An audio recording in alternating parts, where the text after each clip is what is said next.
this is Candace from our Kansas City Public Library. Today we will be making Christmas scented salt dough. So you're going to need 2 cups of plain flour, 1 cup of salt, 2 teaspoons each of ground ginger, ground cinnamon, and ground nutmeg. You can also add ground cloves optionally.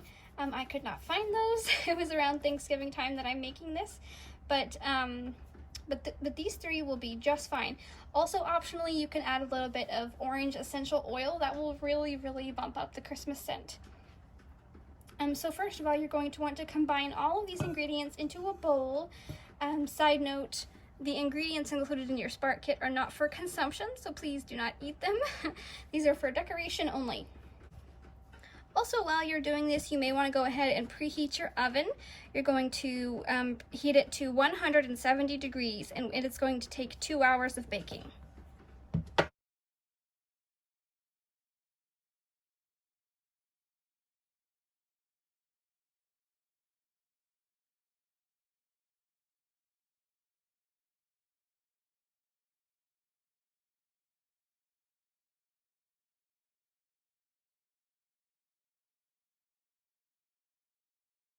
Now that you can see that I have made a mess and I am not perfect, you're going to want to add your water very slowly.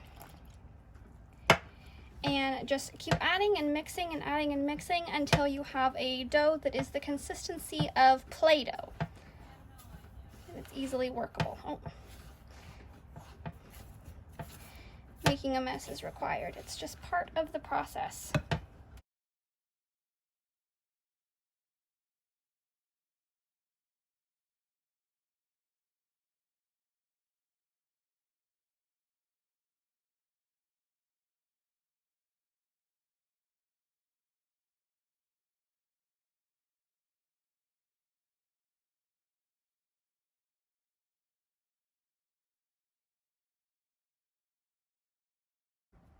Now for the fun part, you can either use cookie cutters, or you can, trace a handprint.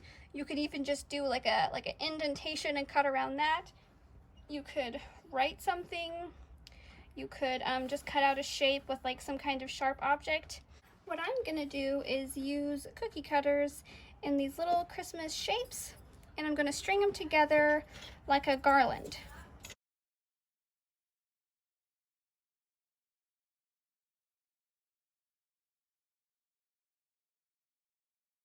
Okay, so once you've transferred all your pieces to a baking sheet, since I'm turning mine into a garland, I'm going to want little holes that I can string the yarn through, so I'm going to go ahead and put those in now. To bake your salt dough ornaments, all you want to do is put it in the oven at 170 degrees for 1 hour, and then flip the pieces over and bake for 1 more hour. Let's see how they turn out. Okay, these are the finished salt dough ornaments.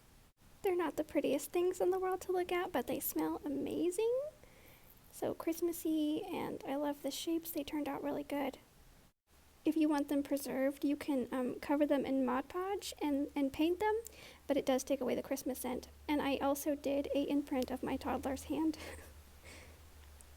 Okay, well, good luck. If you do this craft, please send a picture to us on Facebook.